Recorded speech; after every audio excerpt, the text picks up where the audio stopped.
legally what we can and can't do. Michael said nothing to me about it.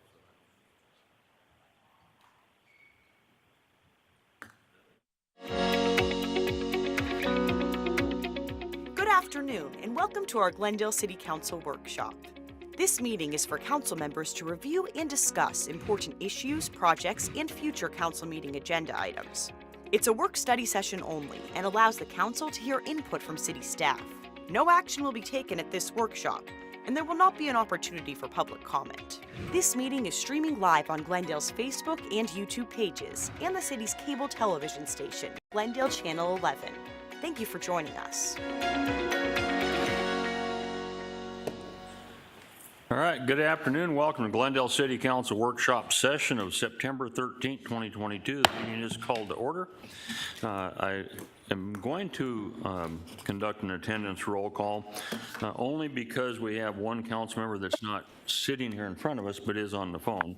So with that said, if you'll signify your presence by saying present or aye.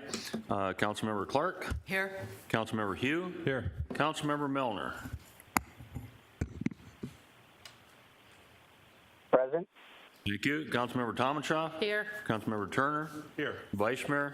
Present. Okay, and I'm also here. We do have a quorum. Ms. Barr, would you introduce our first item, number 1, please? A request for council to amend Chapter 26 of the Glendale City Code, adding Section 26-74, prohibiting aggressive solicitations, and amending Chapter 24, Section 24-161, prohibiting pedestrians from stopping or remaining in any portion of the roadway designated for vehicular use. Well, good afternoon, Mayor, members of the council. Here today will be the Assistant City Manager Rick St. John show. He's actually going to lead us through all 3 items today on our agenda. So with that, Mr. St. John, take it away. Thank you, sir. Good afternoon, Mayor, members of the council. Yeah, apparently. Thank you.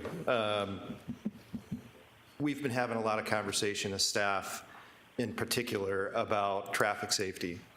So I want this to be a completely separated conversation from the issues that occur around homelessness, because we know that panhandling is not necessarily always homeless people, that many people are panhandling for different reasons, and they may be housed individuals. So this is not a conversation about homelessness. I just want to be clear up front about that this is really about traffic safety.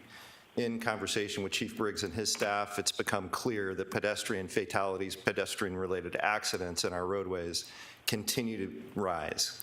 We saw a pretty significant increase, started before the pandemic, kind of waned during the pandemic, and now post-pandemic, we're seeing those numbers rise again, and it's a continued and continual problem for the police department. And our roadways are just not as safe as they could be for our pedestrians.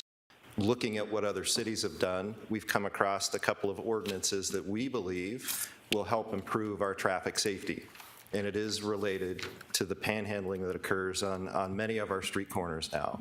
Used to be confined to just a couple of specific areas, and within the last, I'll say, 12 months or so, we've seen a significant increase, and there really isn't anywhere in the city that isn't experiencing this now, and some of the potential obstructions and real obstructions that are occurring in our roadways. So what we're seeking today is council consensus on a couple of additions or amendments, one in Chapter 26 and one in Chapter 24. I'll walk us through the new language for Chapter 26 and then an amended language for Chapter 24.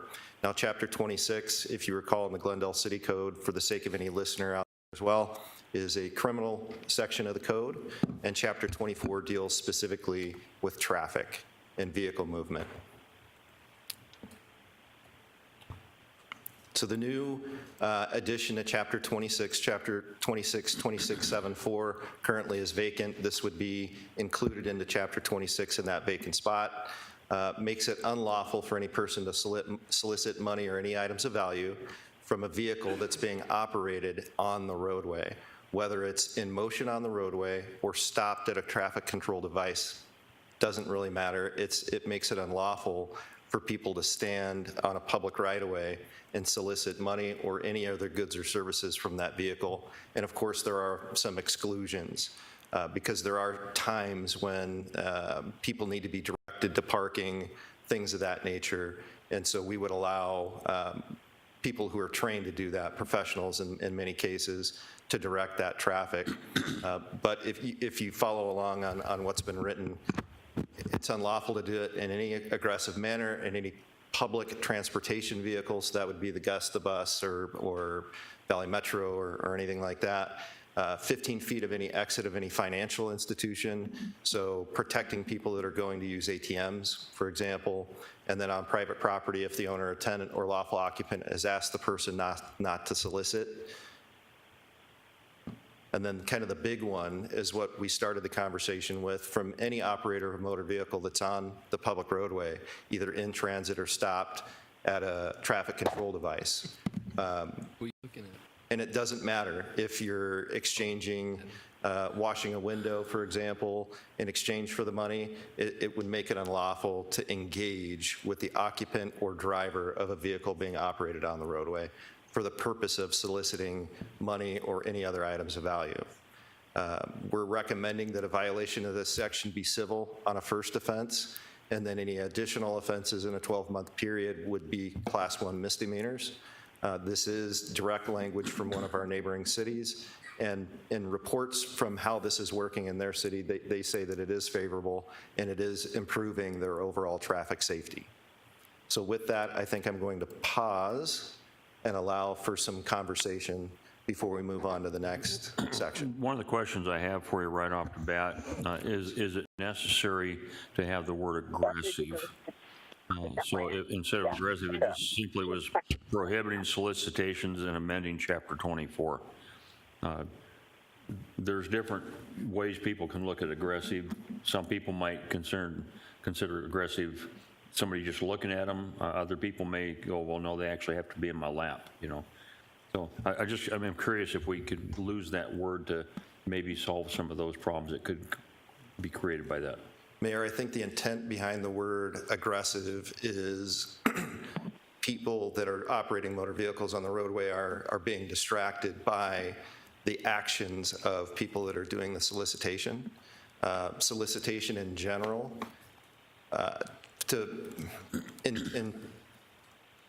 when solicitation occurs outside of what's defined in this ordinance, I think we do need to address the aggressive nature, and I think that is found in 2674A. So in any aggressive manner. So the title of the actual ordinance, having the word aggressive in there, is not necessary, I don't think, because it's covered in the sections below. But we would want to identify soliciting from a motor vehicle as an aggressive solicitation, if that makes sense. It kind of does and kind of doesn't. To my wife, when she's in a parking lot and somebody comes up to her in the parking lot, to her, that's aggressive. To me, that's just people coming up. So what I didn't want to do is have us try to enforce. People go, well, I wasn't aggressive, I just simply asked. So that was my question, my concern. Yes, Mayor, I definitely understand what you're saying. We can look into that for sure. Okay. Vice Mayor and then Councilmember Tomachoff. Thank you, Mayor. So I had a similar question with the word aggressive. So enforcement, if you enforce someone that's being aggressive, but then they ship up and they're good, they're allowed to go back out? Vice Mayor, Mayor, Vice Mayor, if they're soliciting on a public sidewalk from a vehicle in the roadway, that action alone is considered aggressive solicitation and would be prohibited. So even if they were calm about it, let's say, it would be prohibited. But if they were in another public area, say an area surrounding a park, they were soliciting from other pedestrians that were using the park, then as long as they weren't being quote unquote aggressive, and how we would define that, I think differs based on the situation, then that would not be prohibited unless they're within 15 feet of an ATM or financial institution or any other provision that's listed in the ordinance. So it's not necessarily the behavior, it's more of the danger to the motorist and the location that they're at. Correct. Yes, Mayor, Vice Mayor, it is a traffic safety issue that we're trying to address. Not just the behavior. Mayor, Vice Mayor, correct. Okay, thank you. Thank you, Mayor. So What the Vice Mayor's question just was, is that covered under E?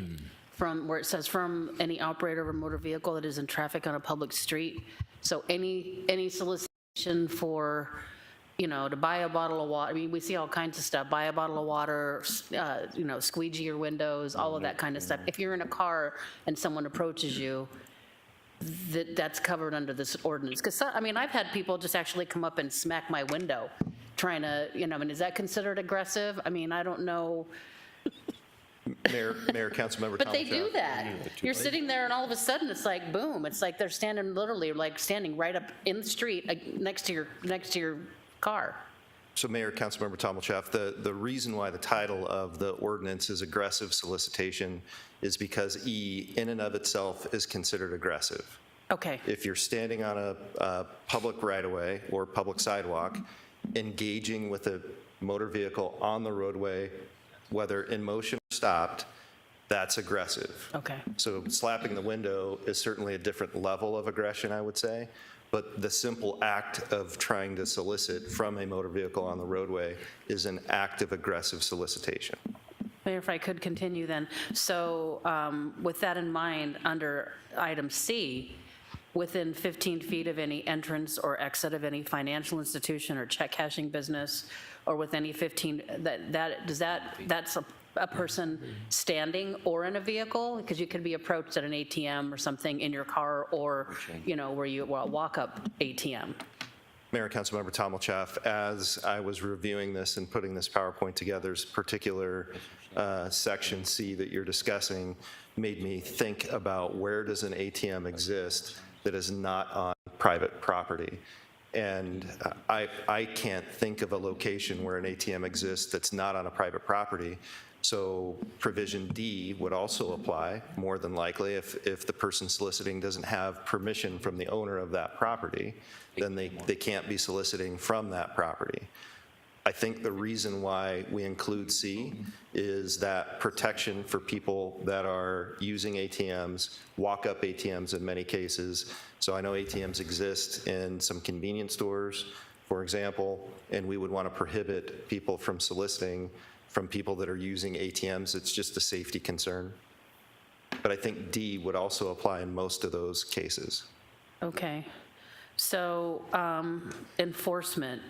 What is the, how would you know, the last paragraph or the last sentence says, any violation of this section is a civil violation for the first offense. So that means the first offense, the officers would be instructed to write somebody up a warning? Is that how that would work, or how would that work? Mayor, Councilmember Tomachak, the officers in enforcement have the normal discretion that they always have when they're doing enforcement. Depending on the interaction with the individual, how many times they've interacted with the individual, they would issue an appropriate citation or warning. So in a case where somebody has been doing this type of activity for a period of time, and they've had contact from the police department or contact from other enforcement officers in the city, we would educate them on the new ordinance to start. And then a second contact after the education has been done, you would issue a civil citation. Water. So, Mayor, if I could then, so how would that be tracked, though? For example, I know we have beats, and officers probably know, who's doing what within their beat. That's why we have our police department set up that way. But how would they know that they've already been, somebody's working one shift and somebody's working another shift? How would they know whether maybe they were warned earlier that day, but yet they're back out there in the evening?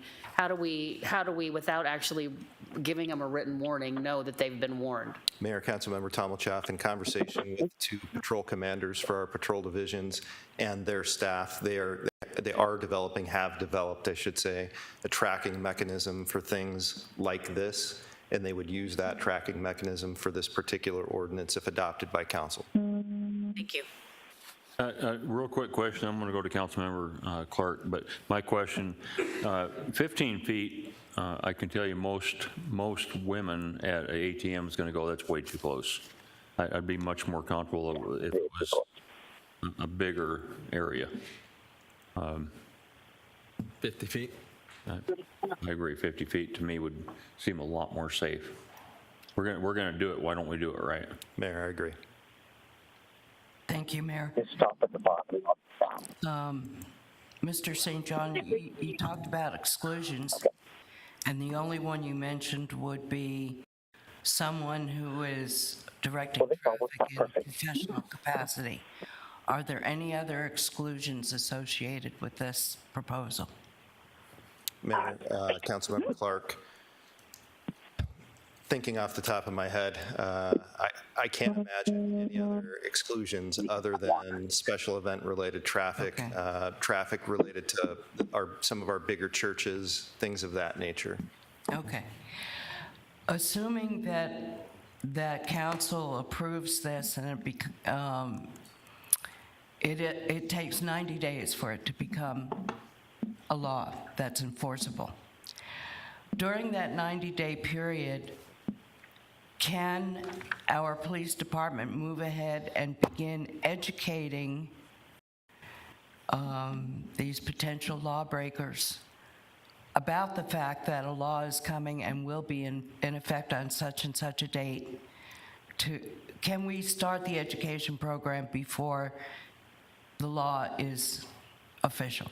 Mayor, Councilmember Clark, most certainly. If given consensus to move forward today, we'll get it on a voting meeting as early as we can. 30 days after that voting meeting is when it's codified. So we would use that 30-day window at a minimum to begin the public education and outreach campaign. Okay.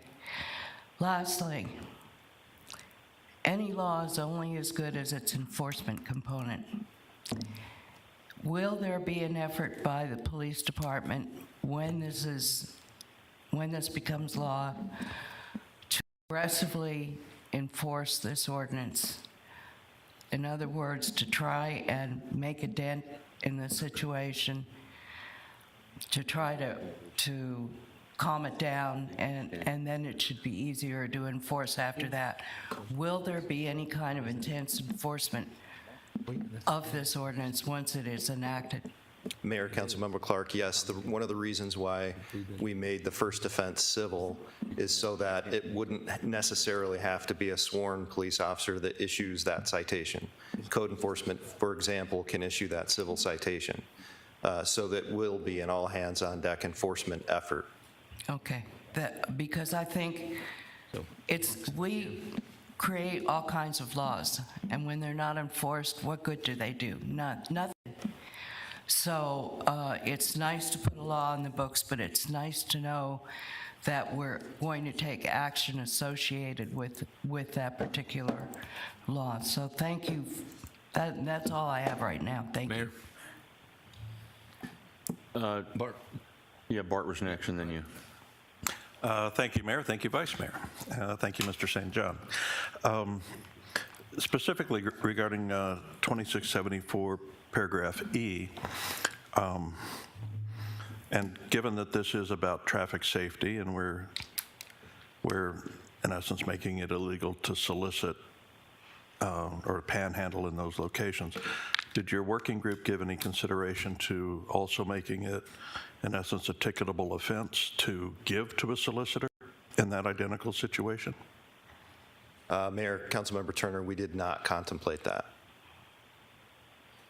Mayor, if I might, it seems to me that if there was no reward for doing it, the behavior would disappear.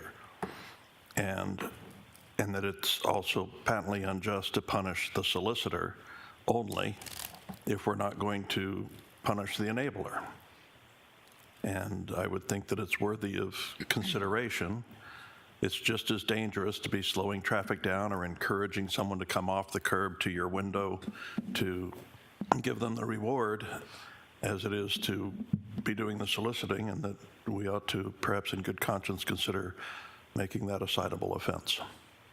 And that's also something we could sign at our intersections, that in our city it's a fine of X number of dollars to give to a solicitor in this location. Thank you, Mayor. Go ahead. Thank you, Mayor. That's like saying which came first, the chicken or the egg. there wouldn't be an enabler if the solicitor hadn't solicited first. So I think that comment, while well-meaning, is kind of irrelevant. It's the person who initiates the action, and that is the solicitor, not the enabler. Thank you, Mayor. Thank you, Mayor. I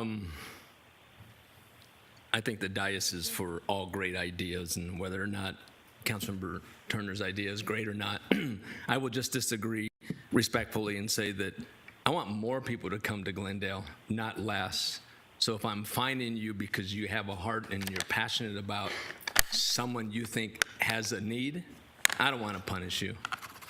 The council member has a point, though. That is somewhat aggressive if you're taking your eyes off the road, not paying attention to the light. I get all that.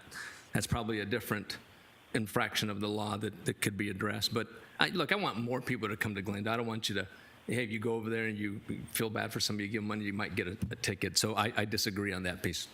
A couple of things that I don't see included in here, and I get it, it covers everything. So there's a lot of folks who panhandle for funerals. You or I don't know if they're factual or not, but just so the public knows, if you get consensus, this also prohibits those individuals from panhandling if they're aggressively panhandling on the roadway and in the median and the right-of-ways, correct? Mayor, Vice Mayor, that's an interesting point. In fact, just this past weekend, I was driving one of our city streets and saw a car wash. And they were on the city sidewalk with signs getting the attention of vehicles operated on the roadway to pull into this private parking lot where they were holding the car wash.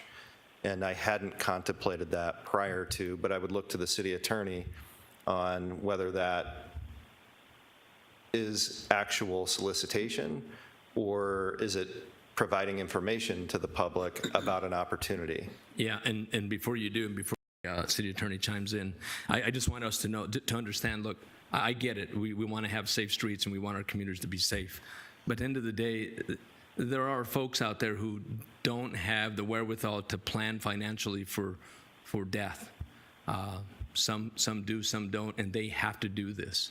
So I would be interested to hear what the city attorney has to say about that. And then I have one more other question with regard to what I don't see in here. So, Mr. Bailey?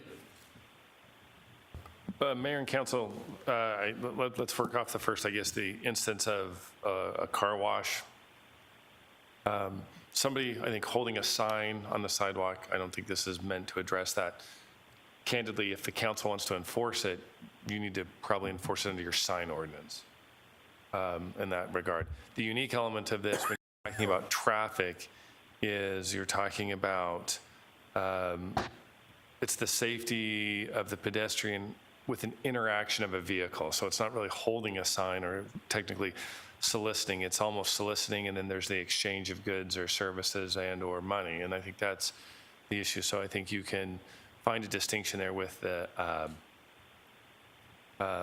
car wash. Noting, of course, that somebody may pull over and try to hand them a $10 bill, but part of the learning experience and the educational experience is no, you need to pull in. Tell them to pull in.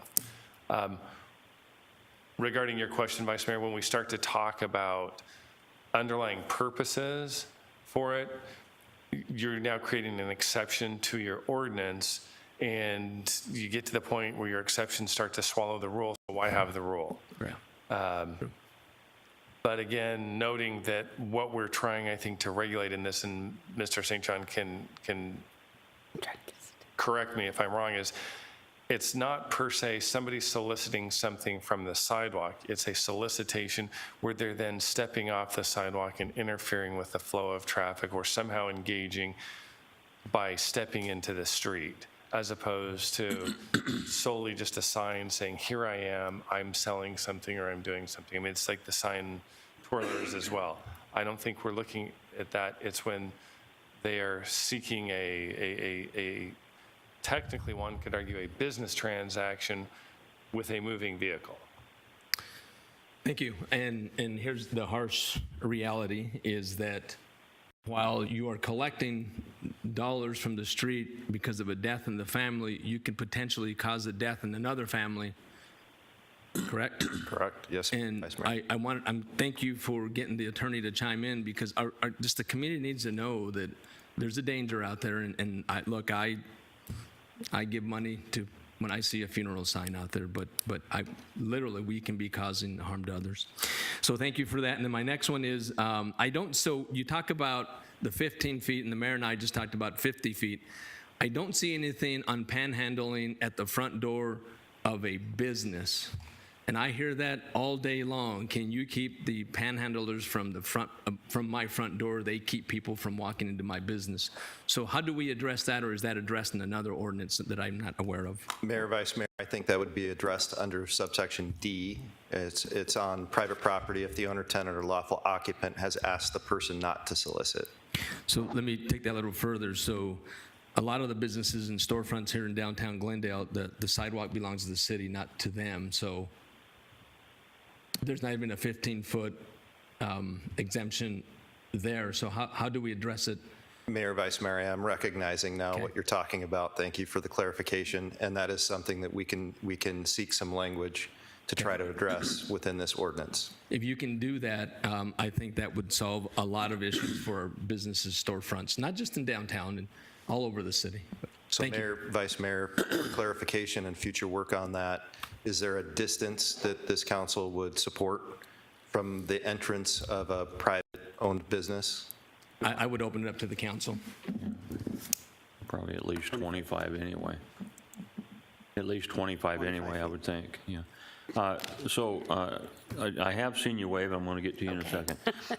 One of the things that was discussed by Vice Mayor, some of you may, or probably most of you don't know that the law recently changed, and it now allows for people on motorcycles to split traffic. In other words, as cars are parked in an intersection, unlike California where they are allowed to drive through traffic as it's moving, Arizona law just changed where they can come up to the intersection, they can drive between the cars, get up to the front, stop, wait for light to turn and go. Probably way more critical now that we're talking about this when you have people out walking between the cars trying to get donations. These motorcyclists, they're trying to make sure they don't hit car mirrors and truck mirrors and things like that. One thing they don't need is to worry about a pedestrian being in between cars when they're not expecting them. So I really hope that we get aggressive on that for the safety of the motorcyclists. And the fact that you certainly don't want somebody getting hit by a motorcycle or a car hitting a motorcycle, or all the different scenarios that could happen. So anyway, I'd be in full support of that. In front of the business, I would support 25 feet. The other one, the 15 feet, if it was 50 feet, I'd be much happier with that. Councilmember Tom Shaw. Actually, time out. Mr. Milner was next, and then you. Thank you, Mayor. Again, I appreciate very much staff bringing this forward. I think it's been a major concern for some time in this, with their residents. I'm in full support of the ordinance. I do have the same concern that Councilmember Aldama brought up regarding, solicitation for like a car wash. And I don't know how you can allow that, but I think we don't allow people to have signs on the street in the first place. We kind of tolerate that, and I think that's probably, we just need to make sure that people that do things like a car wash, that they're staying back a little bit from the sidewalk, and I think that would probably accommodate what they need to get done and attract the attention they need, but yet staying on private property that has been given them permission to do so. Thank you, Mayor. Thank you, Mayor. With regard to the car wash, and I wouldn't want to be so burdensome of, requiring people to come to the city and get permits and that sort of thing, but it probably wouldn't hurt to have somewhere on our website, like, how to do a safely accommodate the high schools do it. There's a lot of reasons why people do car washes, but if we could come up with maybe a set of safety rules or something, and basically making sure, I've seen some of those high school kids, up where they get really almost in traffic with their signs and stuff. So it probably wouldn't hurt to have, and that way if somebody's doing something, you could say, hey, the next time you do a car wash, you can find how to safely run a car wash in Glendale. These are the expectations that we have for your safety and the safety of the public on the road. Follow these rules and not make a big deal out of it, but at least have some reference for people who want to do car washes. I think that would be a good idea. I did have a question on D, though.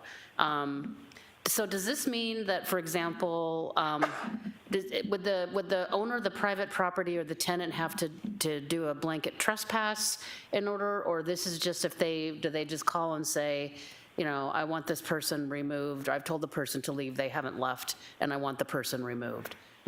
Mayor, Councilmember Tommelchoff, you would not necessarily need a blanket trespass unless the store owner would want to protect the property outside of business hours when there's nobody on the property.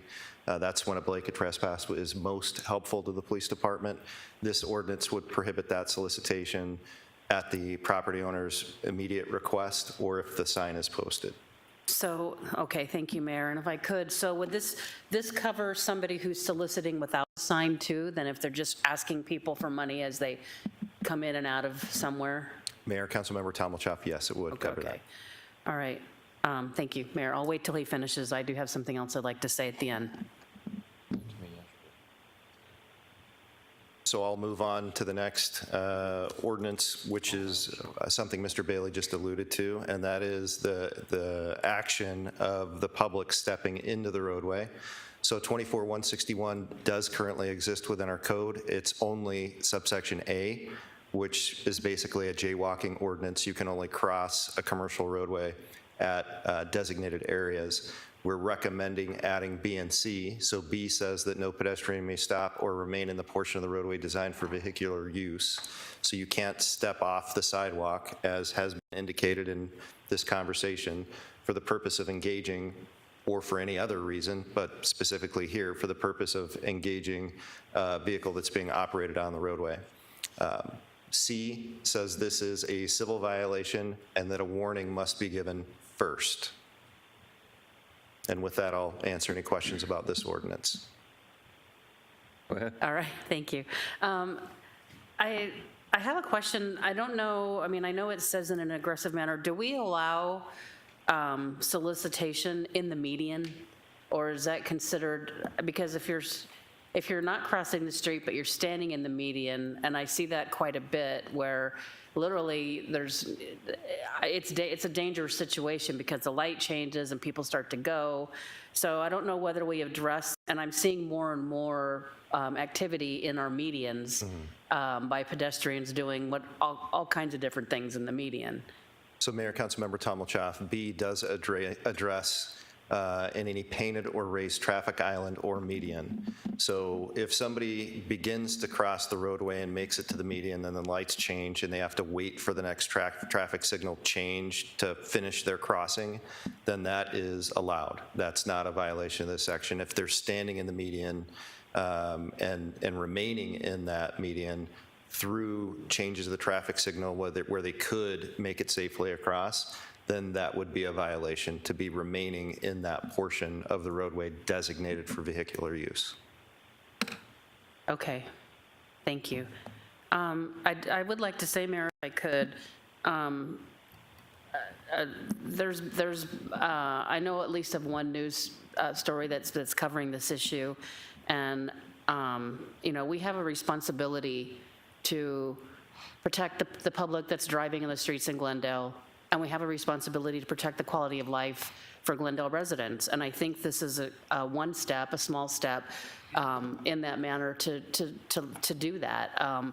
You know, this isn't intended to be an attack on people. In fact, I know for a fact, just by conversations I've had with the Foothills Commander and other officers, that a lot of the people that are soliciting are not necessarily homeless. Some people, it's a career. So I just wanted to say that I feel, and I know I'm not the only one that feels it's our responsibility to do things to protect the safety of people on our road, whether they're Glendale residents or not, and to protect the quality of life of our residents. So I think this is a small step in that direction. Thank you. Mayor. Go ahead. Thank you. I think this ordinance is well-meaning, but I will give you an example. Yesterday, on Glendale Avenue, there's a hawk between 67th and 59th. And a teenager ignored the hawk and crossed Bethany, causing a bunch of cars to stop without benefit of the hawk. Now, he would be in violation of this ordinance, right? Okay. So if I were to call and a police officer showed up 15 minutes later, what good does it do? The teenager is long gone. So this ordinance is well-meaning, but I think it's awfully ineffectual too. It's going to be very hard to enforce because the citizen will see this happening all the time and call it in, and by the time the officer gets there, there's nothing there to see. So as much as I think it's well-meaning, I'm not sure it will have any effect. Would you care to respond to that? Mayor, Councilmember Clark, violations in the roadway have to be observed in order to be cited by the enforcement officer. And so we do get a number of complaints from the public about people in the roadway or interactions in the roadway that create traffic concerns. And at that point, if we can contact the person that allegedly created that disturbance in the roadway, it's an education. What the officers typically do is observe. So if we get a complaint about aggressive solicitation or people entering the roadway at a specific location, we have opportunity, whether it be through the Real-Time Crime Center or an officer on site that's observing the activity. This allows for them to make contact and enforce once that violation's been observed by an enforcement officer. Mayor, if I could continue. So you're relating this to the solicitation aspect of the code. No. But I was just thinking in general terms, because it is general and applies to more than solicitation, that it's going to be ineffectual or meaningless for most any other situation where a pedestrian decides not to use a crosswalk. That was my only observation, but in terms of solicitation, yes, I see where this could work. Thank you. Yeah, what I got out of what he had said is the police need to have a law that they can enforce, and if they witness it, then they could enforce it. Here, did you have a question? Okay, then we'll go to you next. Yeah, I was basically going to say the same thing you just said now is, like, I prefer that our police officers are fighting real crime, high-level crime. So is it a possibility that a police officer is going to see that but continue going because he has another call that's higher priority? Absolutely, and we want that. And so does the caller of the higher priority call. But absence of an ordinance just demonstrates that we don't care. So having an ordinance demonstrates that we care. And is it going to be tough to enforce? Yeah, but as the mayor suggested, at least we have something for a police officer to use as a tool. So, yeah, I'm good. Thank you. Mr. Milner? Just one question. You mentioned the crime center. If a police officer in the crime center observes this type of behavior, is that considered having observed it? Mayor, Councilmember Malnar, yes. Okay. I think that's very important for the community to know as well, that we have cameras up at many of our intersections, and they can observe these things pretty quickly. Maybe not as quickly as the guy running across the street, but at least I think that it's just, again, shows the public that we are really concerned about this and that we can address it. Thank you. All right, have you everything that you need? Mayor, Councilmember, Mayor, Council, I think I have the direction from the council I need, so we'll make the revisions, the additions that you've requested, and bring this back to a voting meeting. Okay, do we have a consensus? Yes. Okay, next. Ms. Barr. A request for council to amend Chapter 24 of the Glendale City Code, allowing for off-street parking on certain auxiliary driveways on residential properties, setting a minimum number of vehicles allowed to be parked on residential property, and removing Section 24-65G as a conflicting code. Mayor, members of the council, this is in response to a couple of council items of special interest made by Councilmember Malinar a little less than a month ago now. The first deals with what we typically refer to as auxiliary drives, and I apologize, I need to find the mouse. There it is. So auxiliary drives are driveways that are non-contiguous with the driveway that's constructed for the home that leads to a carport or garage in nearly every circumstance. So contiguous driveway would be on the non-dwelling unit side of the existing driveway. A non-contiguous would be on the opposite side of the property, and I do have some examples that might help clarify this. So you can see the driveway on the right side of the picture, and the vehicle parked on the left side is on an auxiliary drive leading to an RV gate. Currently, that parking is not legal. This change would have, and here's another example. This change would have the impact of allowing people to park on these auxiliary drives.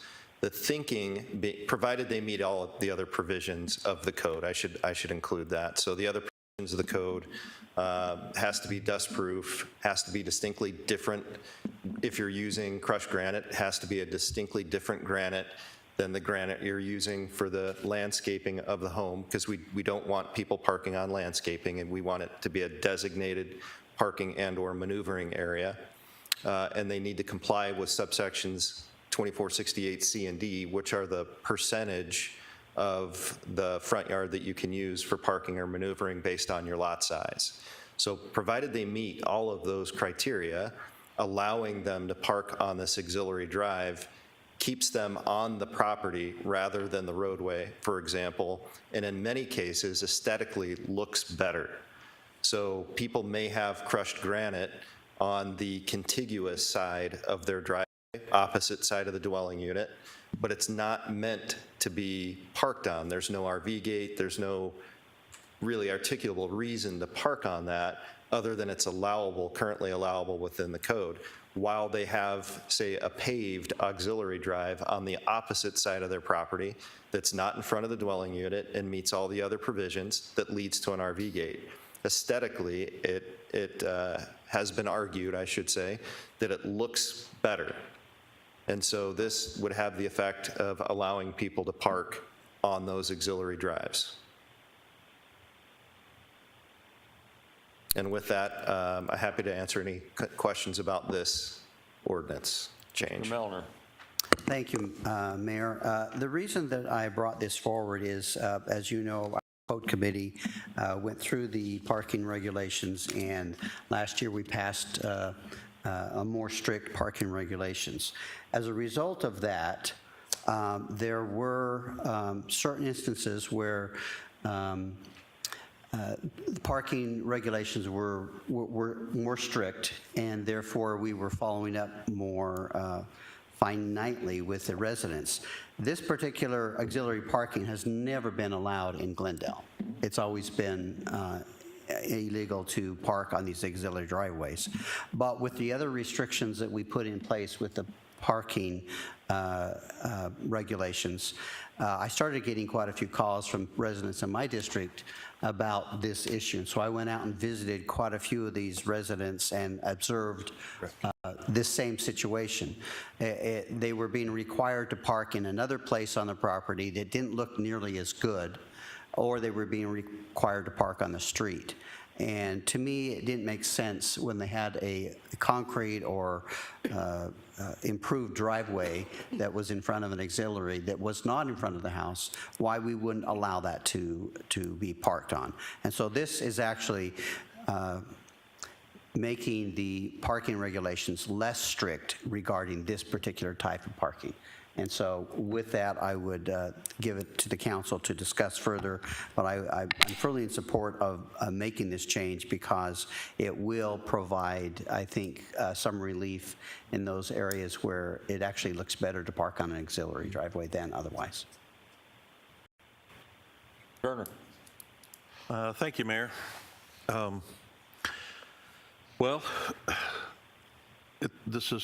It becomes difficult now because as has been said, we've never allowed parking on the offside from the carport garage side of the house. We've allowed access there, but never parking. So I know just in my neighborhood and throughout my district, I have residents who maybe a few years ago when we were enforcing, were required to make changes to their property to stay legal. And then it seems like in the last several years, we've not been enforcing.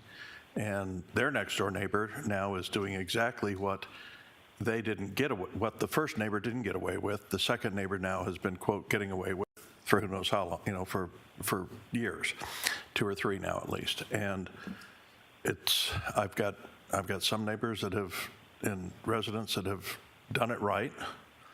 And now we're going to say, well, thanks, but we're going to let everybody else do what you tried, what you were doing, and we took offense at 3, 4 years ago. And then I'm concerned with, are we going to allow trailers to be parked on the offside as well, to where they probably never move? I've got that situation in my district and in my neighborhood to where it's one thing, I can have sympathy for the fellow who comes home at the end of a long day and parks his work vehicle perhaps or his personal vehicle over there on the offside of the yard, and the next morning is up and gone. But if we're going to allow that, do we prohibit having somebody park their travel trailer in that location and leave it there day after day after day after day, maybe take it off for a week or 2 a year? And that to me is an infringement on your neighbors, and it detracts from the look of the neighborhood that everybody else has bought into. And we have talked at various times about the broken window theory, and I think we all appreciate the value of it, but it doesn't apply just to broken windows. It applies to all the little, in essence, micro offenses that we let slide that deteriorate the quality of life in the neighborhoods, and it compounds. And I think that this is one of those things. Am I prepared to put up with a whole lot of flack from residents if we decide not to allow this and to go ahead and go back to enforcing, not allowing that offside parking? Yeah, I'll put up with the flack. That's what I got elected to deal with, not just the praise, but the grief too. And so therefore, I'm not in support of allowing continuous parking on the offside, and certainly not if it's going to apply to trailers and motorhomes and things like that. I think it's just too much to ask your neighbors to bear. Thank you. Thank you. Thank you, Mayor. I'm a little confused. I'm looking at the example on slide 5, and it looks, at least to me, and I tried to blow it up with my phone on my camera, it looks, I don't really see, it looks like part of the front yard to me where that truck is. So if you zoom in a little bit, there's like a little, maybe one course of block there. Is that what we're allowing somebody to put down a few blocks in their yard and say this is now a separate driveway? Mayor and Councilmember Tomlichov, this picture was added. This is part of the training that's given to the Code Enforcement Division enforcement officers as they're onboarded. And this picture was added from that PowerPoint presentation as an example of an auxiliary driveway. But there are other, to your point, there are other issues about this driveway. For example, the crushed granite is not distinctly different from the granite used for landscape.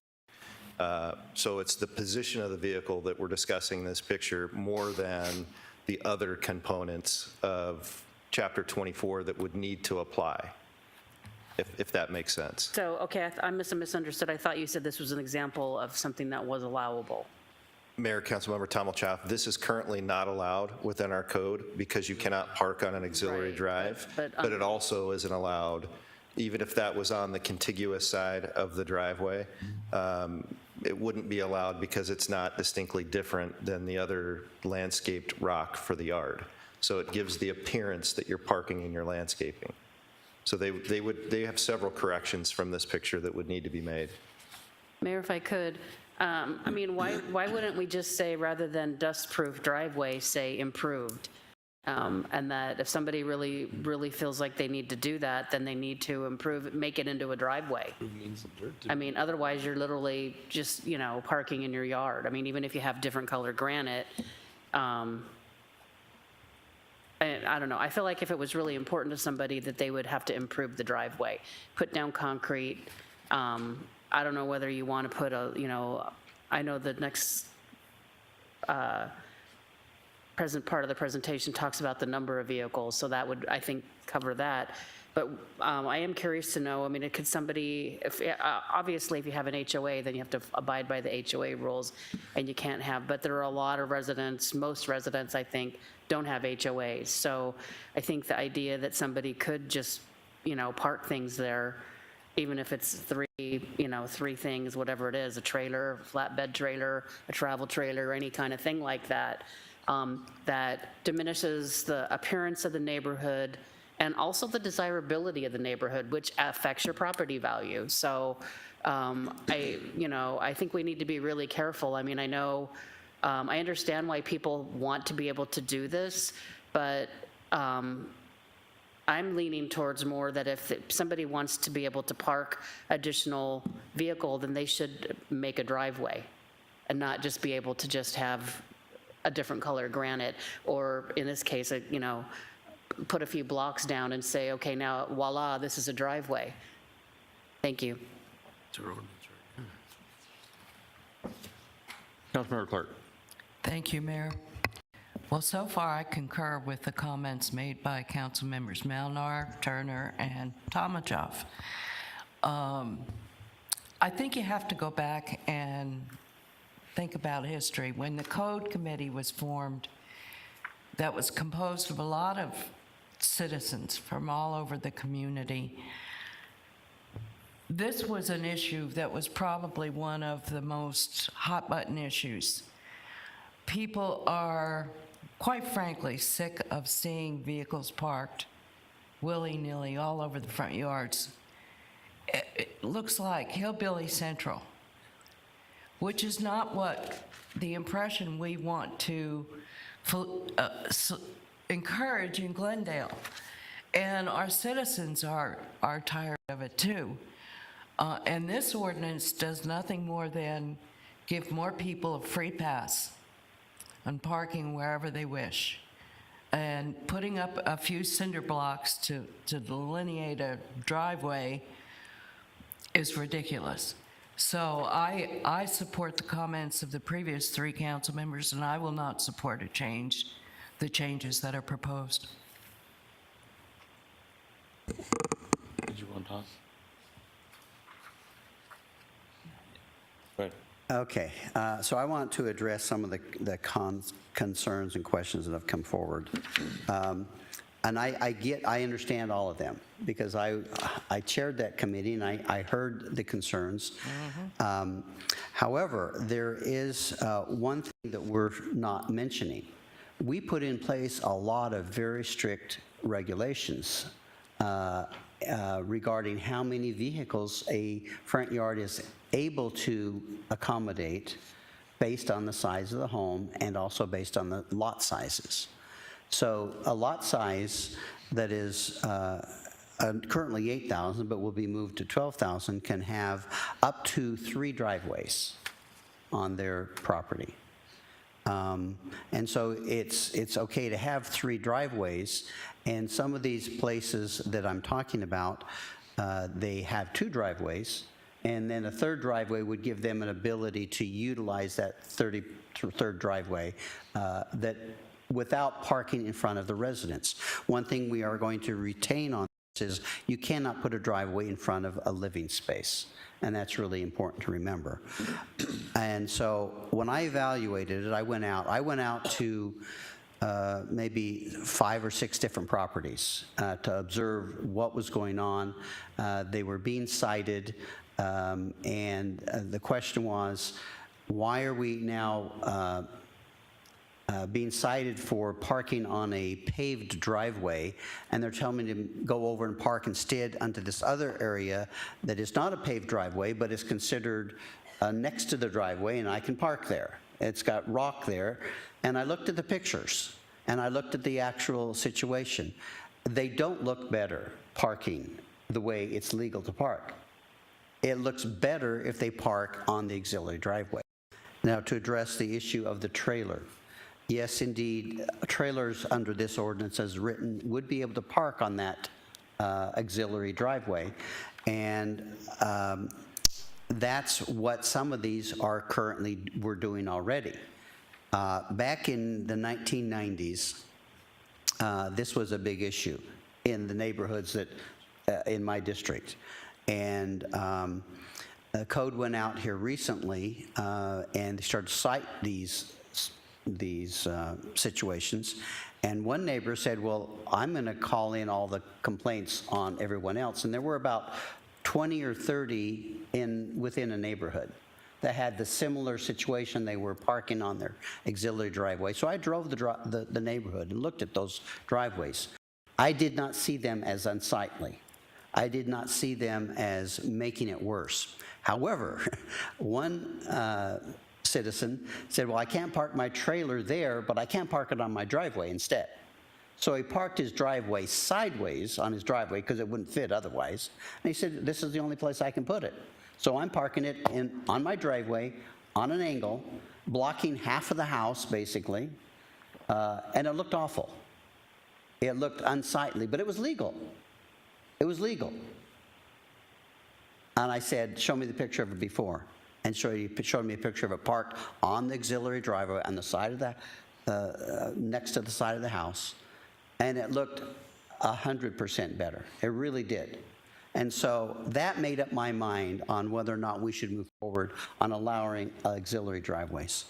I have driven around my neighborhood, and I've observed a lot of auxiliary driveways. Auxiliary driveways typically keep being on the opposite side of the house of the regular driveway in front of garage. And in almost all of those situations, I do not see it unsightly, nor do I see it a problem to park on that auxiliary driveway. And I'm going to quote someone. He's watching right now. Mr. Wilfong, I ran this by him because I wanted to see how he felt about it. And he said he felt like I did. It makes it look better than doing it the other way. And so, but he said, make sure that you cannot park in front of the living space. You cannot be auxiliary in front of a living space. And as long as that's the case, he didn't have a problem with that. And I felt like it does make it a little less strict. I agree, than what we have been, but we made it more strict in a lot of other ways when we had our code committee. We did not address the auxiliary driveway specifically and change it. We just left it as it was. But then we tightened down the restrictions in a lot of other ways that will prevent many of the concerns you have. But I would have to concur with Councilmember Turner that under this language, you would be able to park a trailer on that auxiliary driveway. But I'm telling you folks, it looks a lot better than the alternatives. And in my opinion, a lot better than parking on the street. Thank you. Mayor. One second. Question for you. Is it legal for people to park a trailer, not a motorhome, but a trailer in the street? Mayor, not if it's not attached to a vehicle. Okay, and I knew that. I just wanted to hear you say that. I would hope that everybody would stop and think that people spend their hard-earned money on opportunities to recreate and vacation. We have to give them someplace to park their stuff, and some of it's too big where they have to go to storage. But for the people that have the smaller trailers, things like that, keep in mind that we can't and we shouldn't take all their rights away from them either. If we're not going to allow trailers to be parked in the street, I think we need to give them an opportunity to park them at their house. And then our problem right now is that we never have stuck to our guns all the way through on everything. And we keep trying to bend as we go with multi-generational homes, more cars. The more strict we get, the more cars end in the street, the more we're going to run into public safety issues when fire and police show up. So we got a can of worms, but we're not the only one. Every city I've been to seems like they're dealing with the same issue. Good. Thank you, Mayor. So a couple questions. Dust-proof surface, isn't that already an approved surface in our code? Crushed granite, quarter-inch minus, that's already been established. Yes, sir. So requiring you to have use of an auxiliary driveway and the notion that you need to have concrete, that's already in there.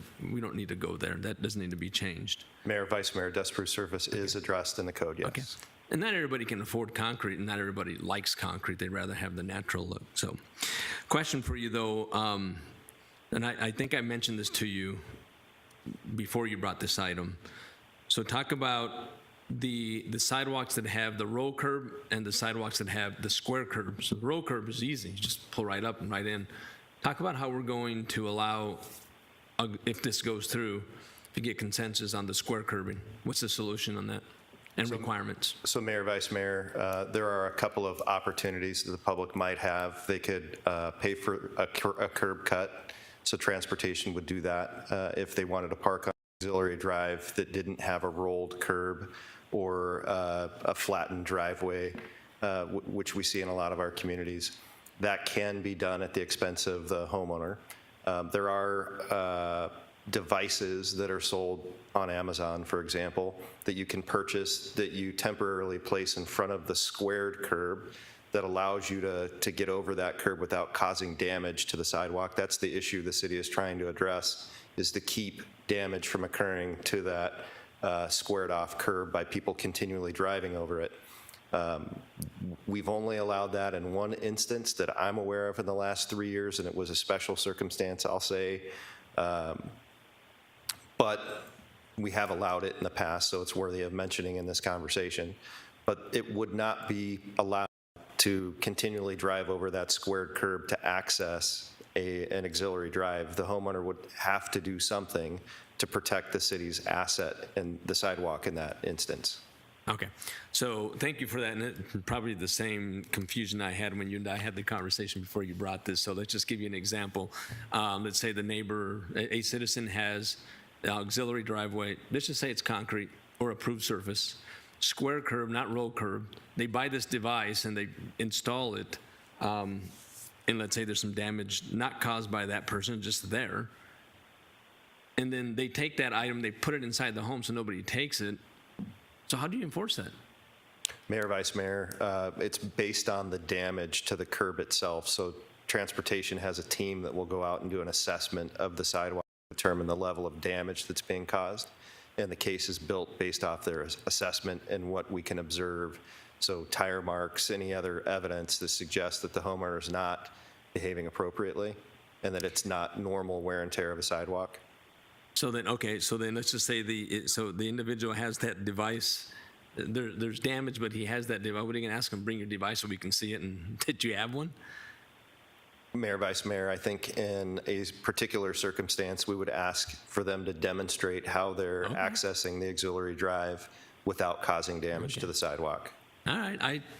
I don't see all citizens that have the ability to use that as a parking area to go do the curb cut. Pretty costly. If you have the city do it or if you do it, it costs a lot. So I don't see a lot of people doing that. I do see people using the device, but I think it's a can of worms for enforcement. But just wanted to ask that question, be clear. There are devices out there that are approved.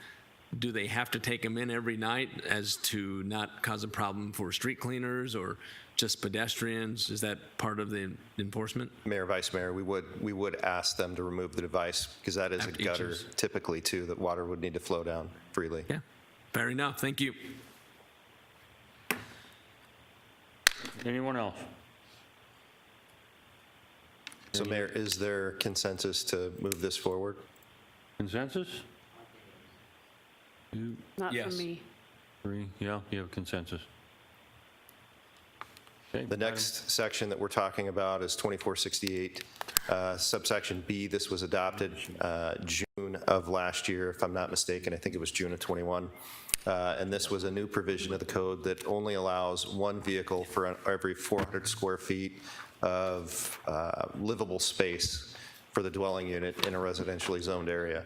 Yeah. So what we have found through enforcement is there are, in particular, in a neighborhood in the Saguaro District, there are trailers that are only 700 square feet that exist on, say, a half-acre parcel. And by this provision, that homeowner would only be allowed to park one vehicle because we don't roll up. So 700 square feet would be one vehicle allowed on that half-acre parcel.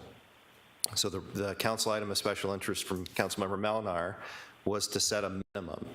So right now we have a maximum number, and that's one for every 400 square feet of livable space, but create a minimum of 3 vehicles.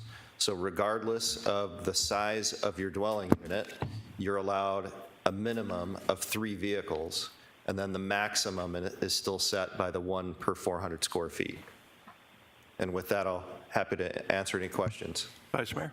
Yes, sir. Mr. Turner. Thank you. The only issue I have with this particular item is that when you say that there's a minimum number of vehicles they can park, it sounds like they have to have 3 vehicles there. If that's the minimum, then you have to have that.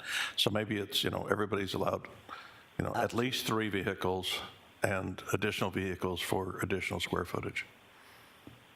Vice Mayor, Councilmember Turner, the language, I probably just explained it poorly, was a minimum of 3 vehicles is allowed.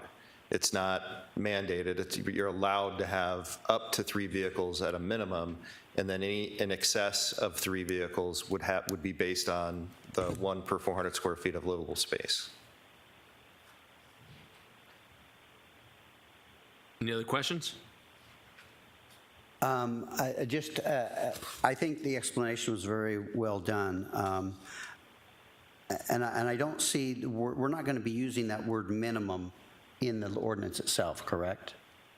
Vice Mayor, Councilmember Malinar, that was the recommended language. So the ordinance would now read a minimum of 3 vehicles shall be allowed, that language, and then move into the maximum number. So we would put the minimum first, and then the maximum would come after the minimum. Well, to address Councilmember Turner's concern, I think I agree with it, is maybe say up to 3 are allowed instead of saying, because that word minimum does kind of give the wrong connotation, I believe. If we would rather say instead you're allowed up to 3 vehicles, regardless of the house size, something Mayor, like that. Councilmember Malinar, we can make that change, easy. And other than that, again, this came to my attention, kind of a result of our code compliance committee enforcement putting in more strict requirements, not realizing that it would impact someone with a much smaller home that may have 2 or 3 people living there and each having a vehicle, and it would not allow them to park on their available parking spaces, their driveway, et cetera, because they were only allowed 1. So I'd ask council to provide consensus to move this forward. It's this one. Mayor, is there consensus to move this forward? Appears to be. Thank you, sir. The last is a section that we discussed from the beginning when we adopted 2468 back in June of 21, believing that this was not going to be an issue. It's 2465G, currently speaks to the parking of watercraft, camper shell, truck campers, utility trailers, things of that nature on residentially zoned lots. Through enforcement, we've learned that this is only going to create more confusion for your constituents as they're looking at the code to try to figure out what they can do with, say, their utility trailer or their camper shell. And the parking of those vehicles is better defined in sections 2468, subsections F and G. So F deals with recreation vehicles, G deals with utility trailers, watercraft, things of that nature.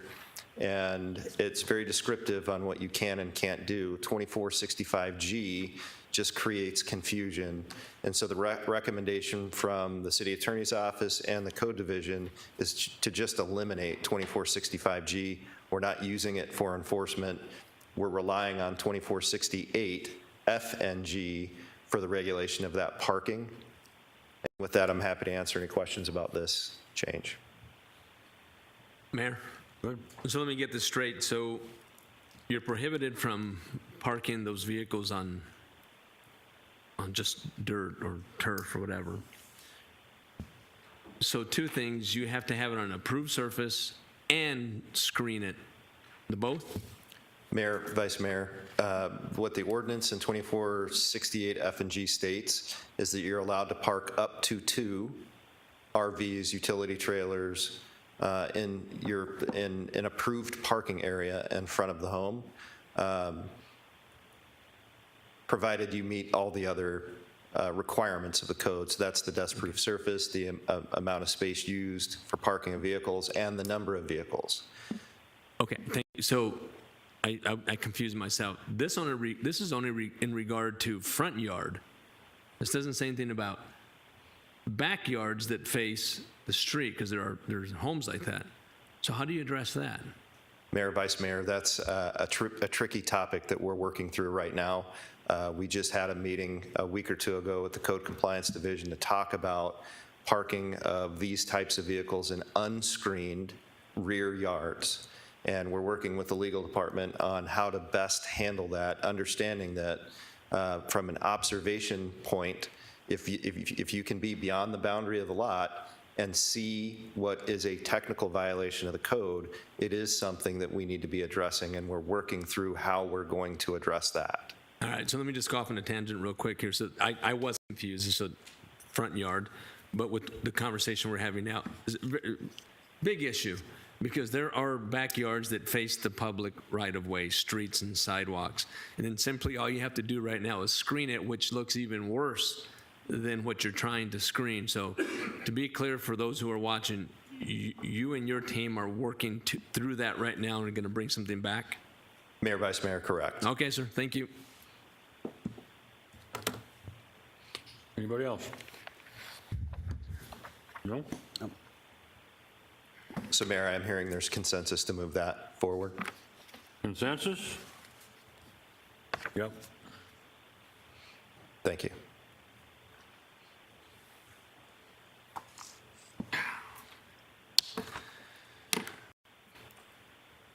Request amendment to Glendale City Code, Chapter 25, regarding observation points of city code violations. Mayor, members of council, this is in response to a council item of special interest from Councilmember Malnar, and I think I'm going to have the PowerPoint change. Just 1 second, please. This is the... You're good, no. Yeah, that's it. Thank you. So the council item of special interest deals with taking an elevated position to observe a violation in a screened rear yard more often than not. Code currently states that an enforcement officer has to view the violation from beyond the boundary of the lot from ground level. That's the way the code is written. That's what was adopted by council back in March of 21 when the observation point was most recently changed. Prior to this adoption, the violation had to be visible from a public area, a public sidewalk, public right-of-way, something of that nature. So council made that change back in March of 21, simply stating beyond the boundary of the lot, which allows for an enforcement officer to be invited onto the private property of a neighboring residence to view the violation. This change, or this council item of special interest, would have the effect of allowing an enforcement officer to take an elevated position, a fixed elevated position. And what I mean by fixed elevated position is they couldn't stack something so that they could take an elevated position or lean a ladder against a home or a wall take an elevated position. It needs to be a fixed balcony, second-story window, something of that nature, but it's fixed. It doesn't change. It is an observation point that is there and will remain there. But it would allow that enforcement officer to take that elevated position to see the violation in what is typically a screened rear yard of a neighboring residence.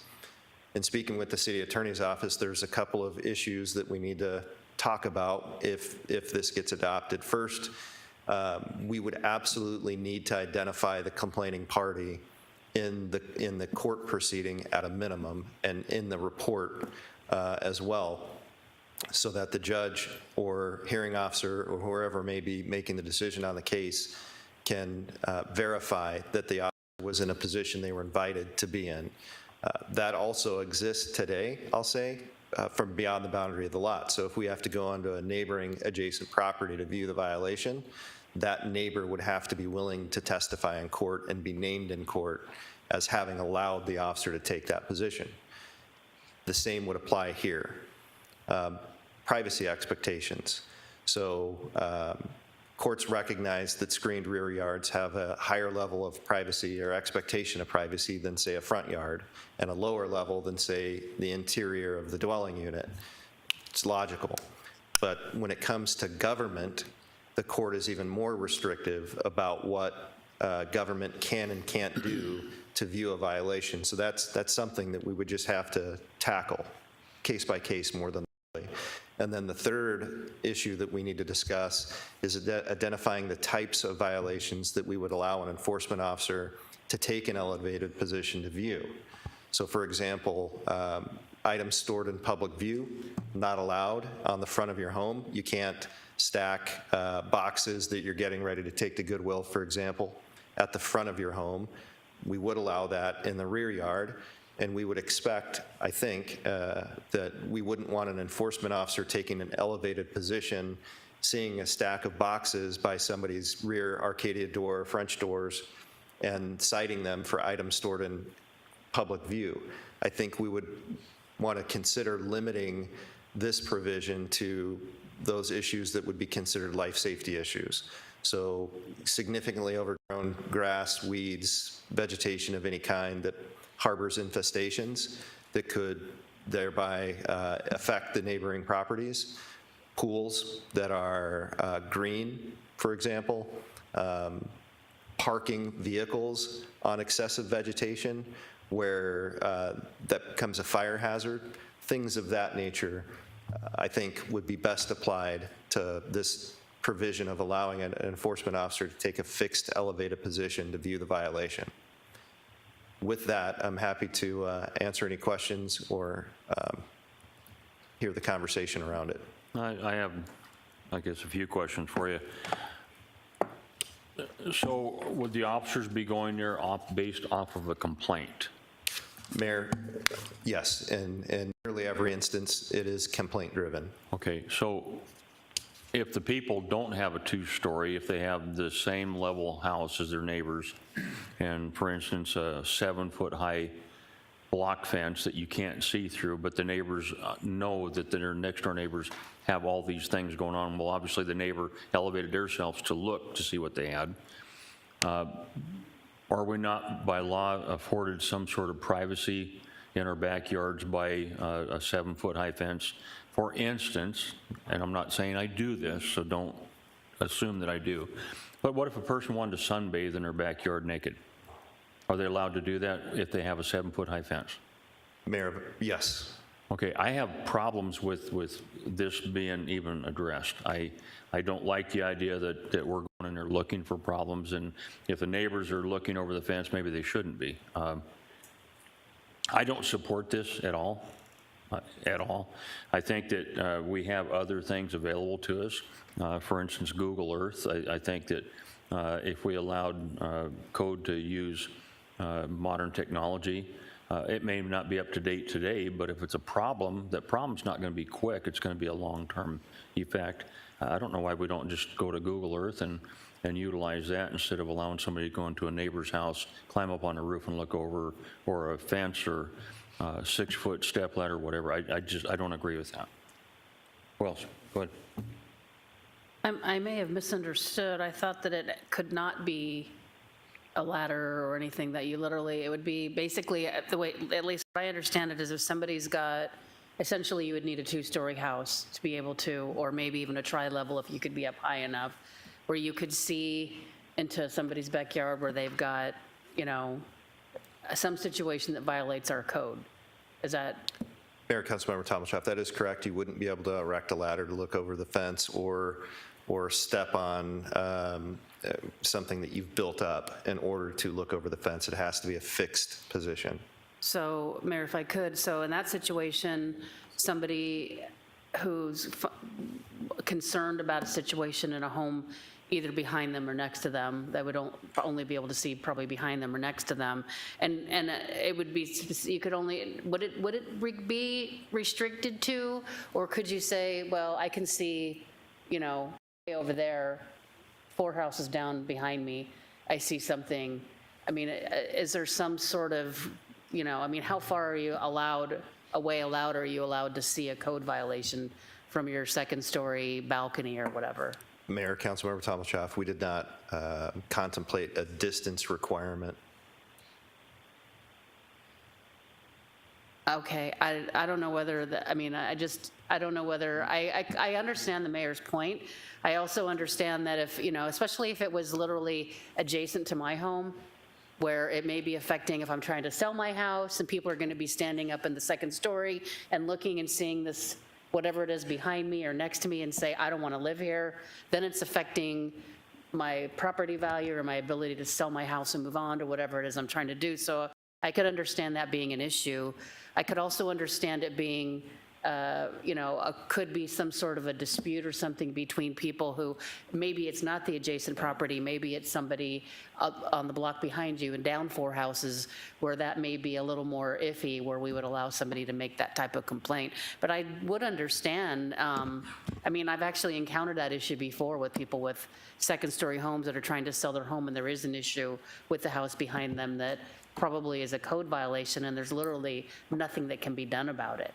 So I think, you know, we need to consider that that is a problem for people. I'll let other people speak. Thank you. Mayor?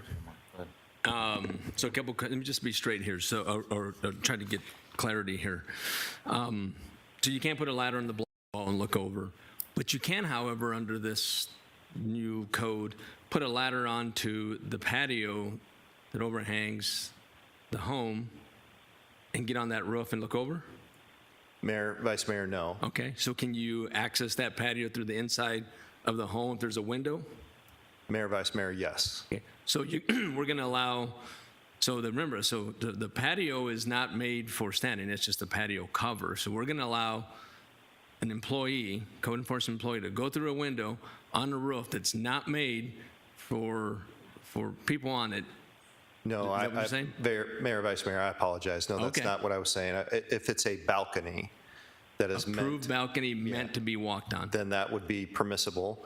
If there is a window above the patio that can be viewed out of, Gotcha. then that would be Okay. permissible.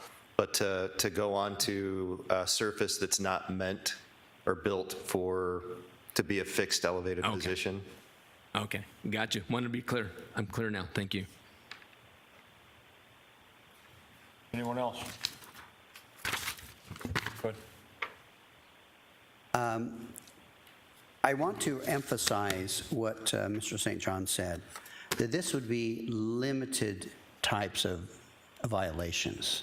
Would you repeat the verbiage you said as to what type of violations? And can we make sure that's in the ordinance? And I think legal would agree with us that we can't be very broad on this at all because of the restrictions on privacy. So would you read again what you intend to enforce, what the verbiage would exactly be? So Mayor, Councilmember Malnar, there's several sections of the code that deal with observation points. We would need to go through those sections of the code that talk about observation points and identify which are dealing with life safety issues. And this would be used in those circumstances where life safety issues are the concern. Could you give us some examples of a life-saving issue, what that would mean? Mayor, Councilmember Malnar, that would be a pool that has turned green, is harboring infestation. That would be overgrown grass and weeds where rodents and other vermin could infest and affect the surrounding neighbors. And it may include overgrown vegetation that's being parked on, because the parking a vehicle on tall grass, for example, that dies, is a fire hazard. If I may, Mayor. So if someone decided to park an antique car in their backyard, and they're working on it in their backyard, and it's on gravel or whatever, would that be considered a part of this violation, even though the neighbors object to a car in their backyard? Mayor, Councilmember Malnar, no.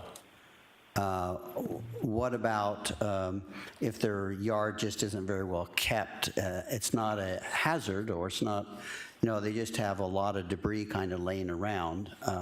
Would that necessarily be considered a violation? Mayor, Councilmember Malnar, under what I'm describing, no. Okay. So, and I want to make sure the council understands, this is restricted.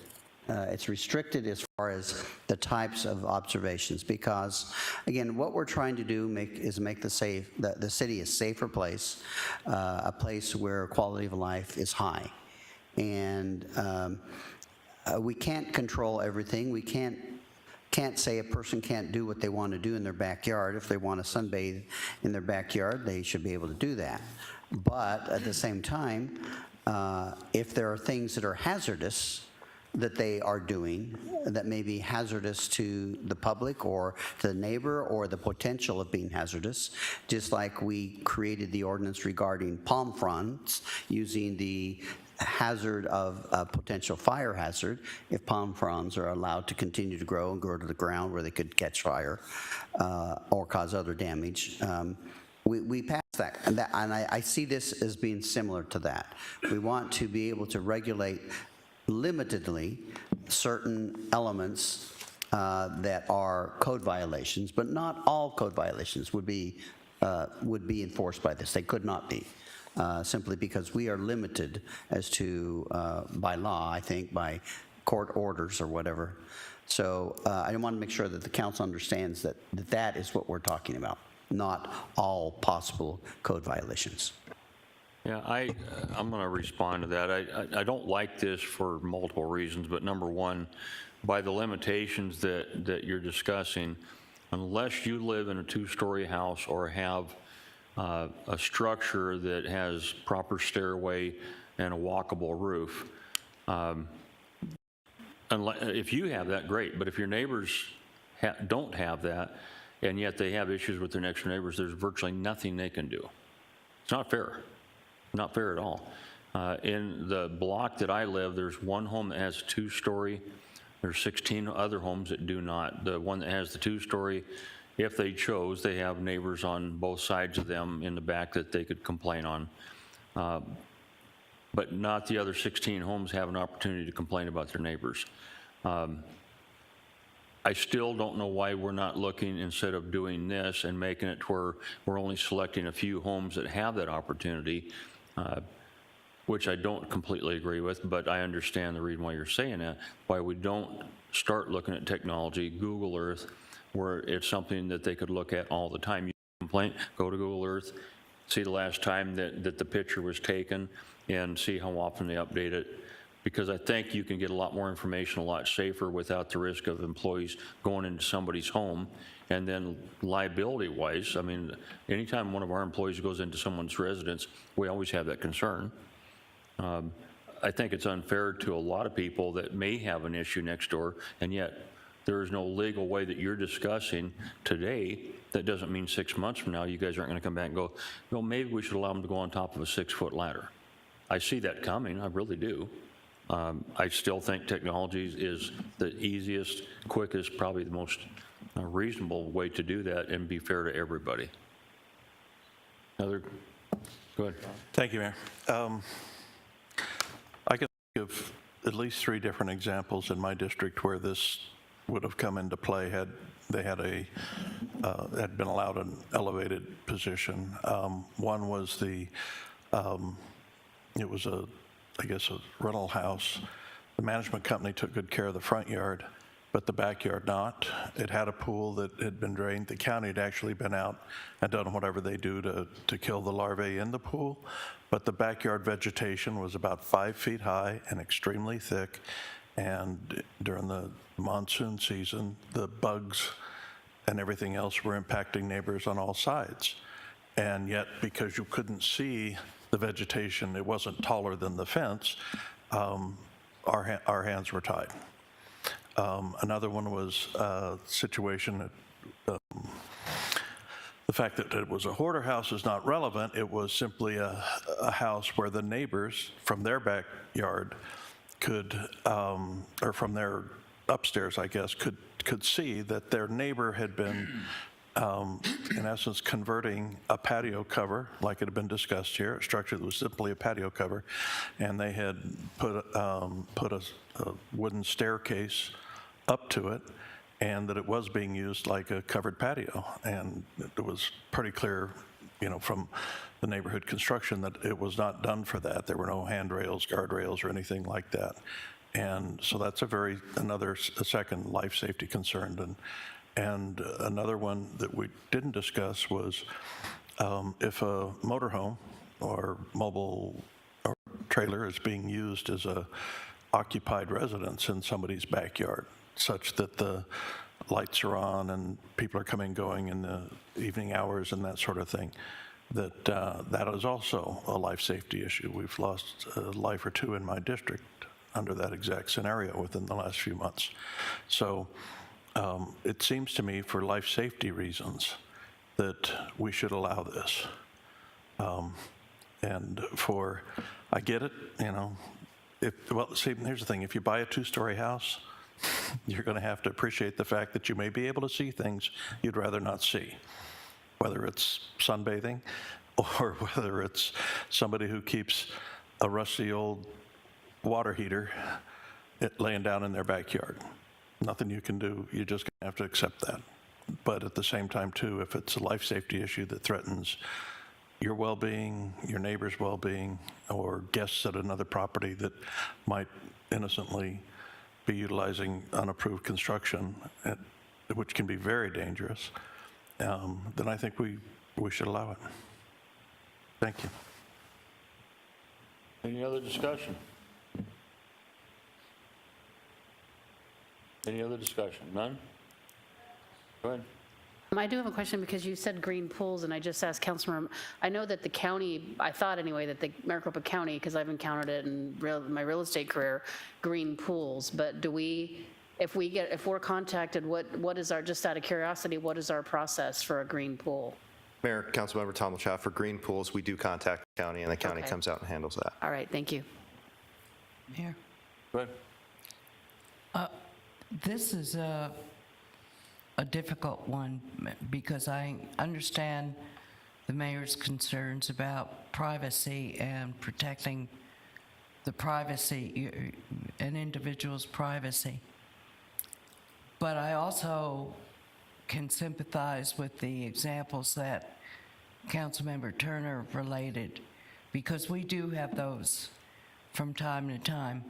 I think I probably would be in favor of approving this, knowing that it requires discretionary use in unusual circumstances. This is not something that I think will be overly used, and we will see no naked people while this is being used. So, I don't know. Again, this is a tough one, but I think I would come down on the side of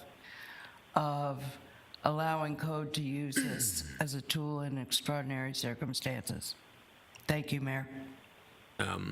Yeah, I've got a similar question, and Councilmember Clark kind of nailed it.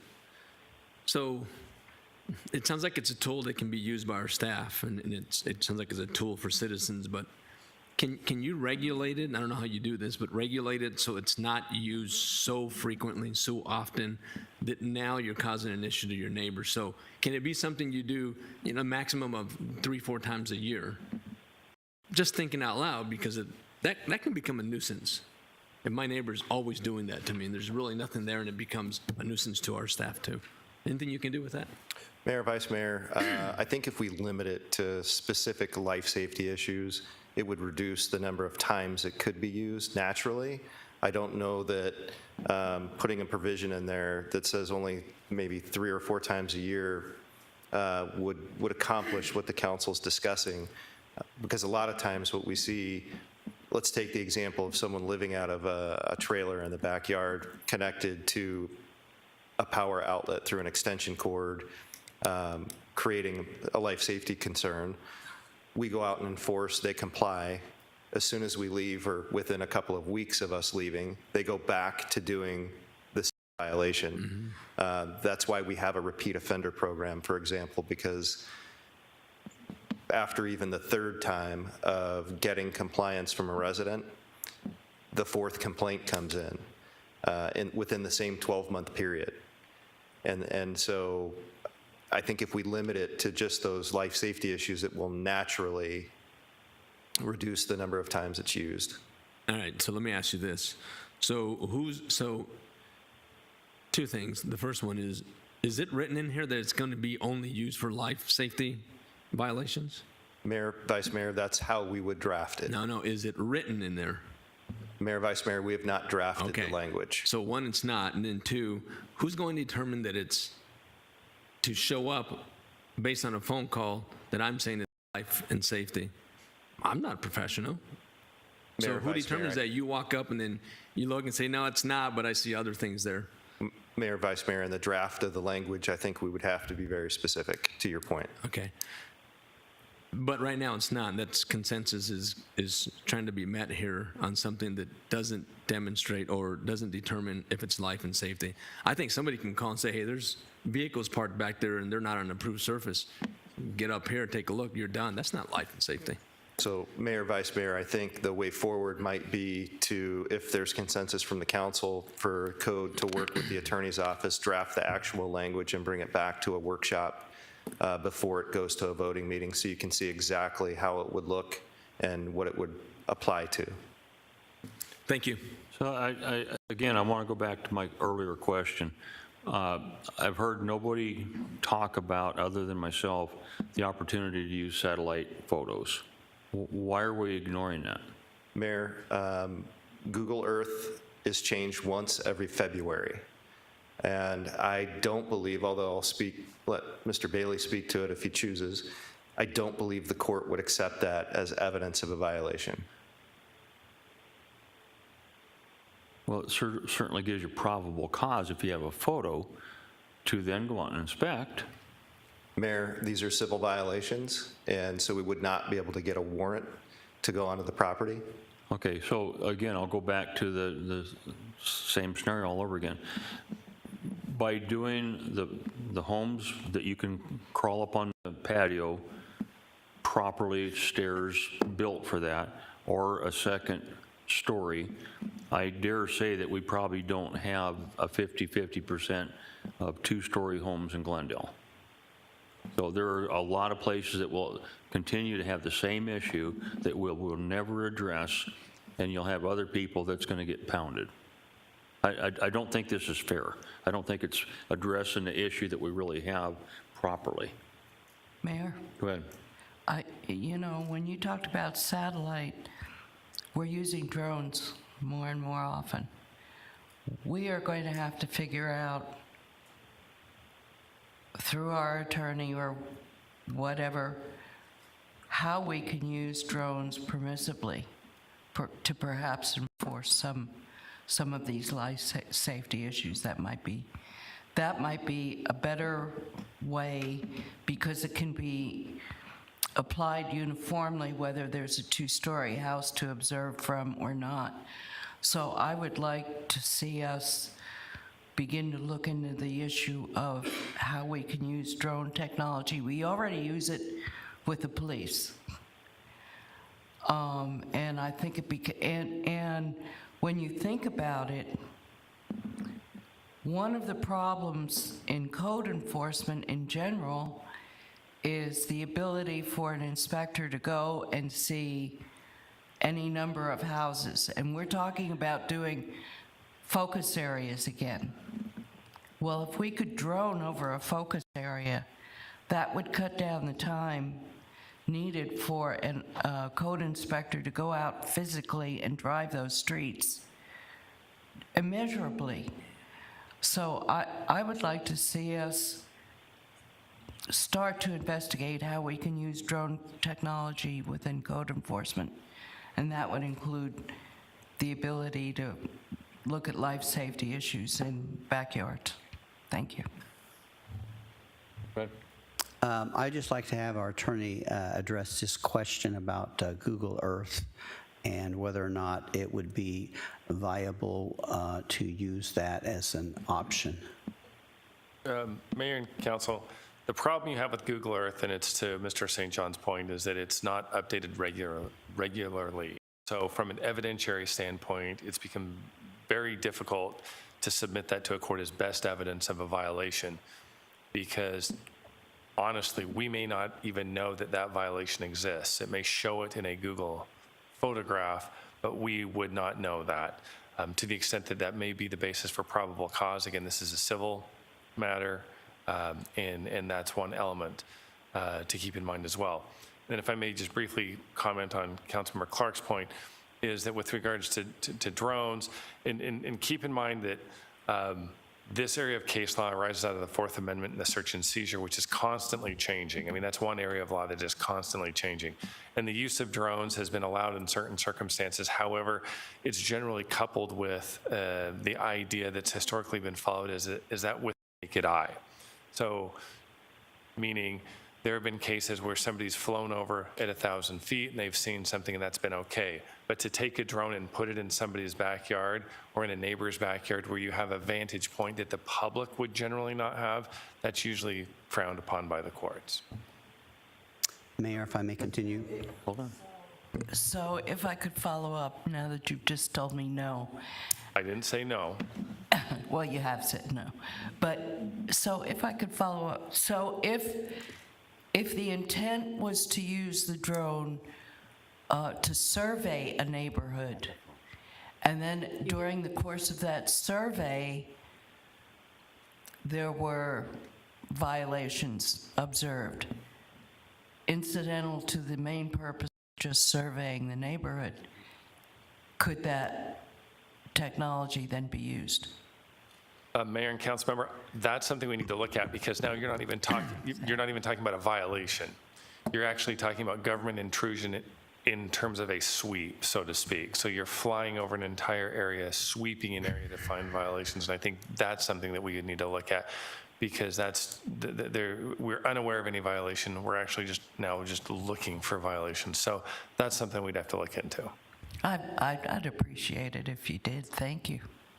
Mr. Bailey, you had made the comment that where the general public typically would not have the availability. Isn't that exactly what we're doing? That only a limited person has availability where the average person don't, by looking out a second-story window? Mayor, that's the challenge with this. The unique element of it, and that we've talked about, is that in the event somebody invites you to a place of kind of permanent construction from which you could view a violation, there is generally a diminished level of expectation of privacy from that neighbor. So to your point, if a neighbor is out sunbathing in the nude, they would know that their neighbor could see them because they know that the neighbor has a deck. And so courts would most likely look at that and indicate that there is no reasonable expectation of privacy from somebody standing on that deck, so long as that an employee was invited in there. So recognizing that an employee would need to go in, be invited in there and have a lawful right to be there, which would require that homeowner then to be a part of any sort of enforcement action against their neighbor, then I believe we have a valid basis or a valid viewing point from which to observe it. But then to Mr. St. John's point, is a lot of the violations that people complain about are not violations in the backyard.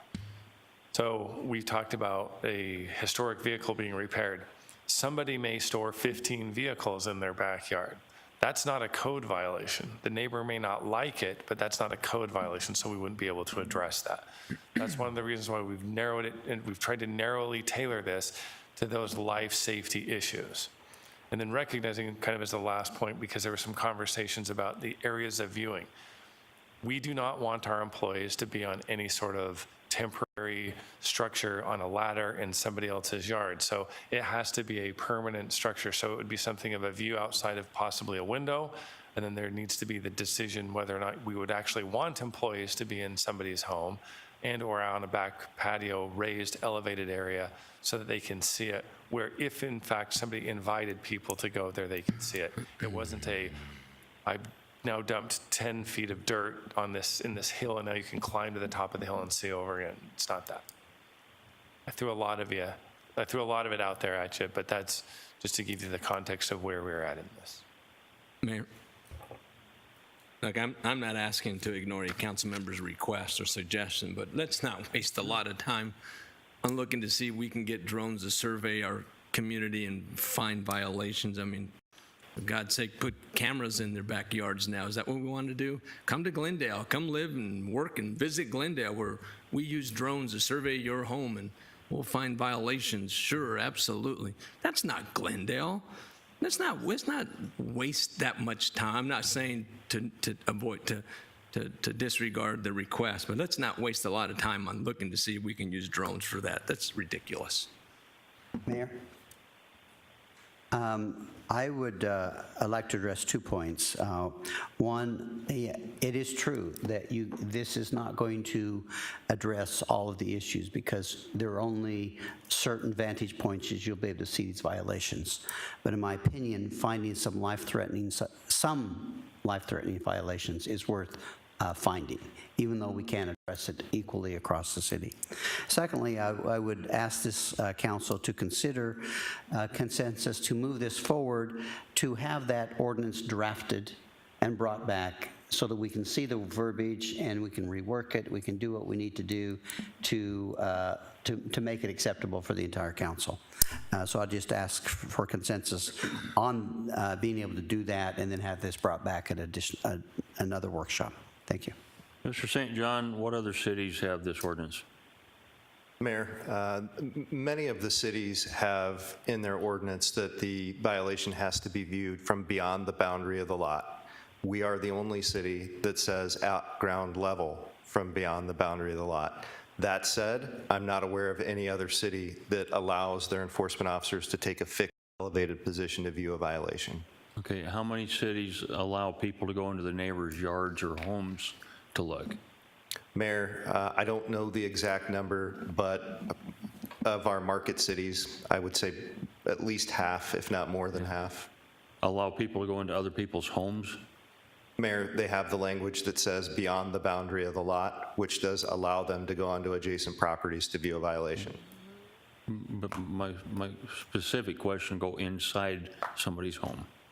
Mayor, I've never heard of a city ever doing it as well. Mayor, I'm not aware of any other jurisdiction that allows people to go inside of other people's homes. I don't know. But that's what this would allow.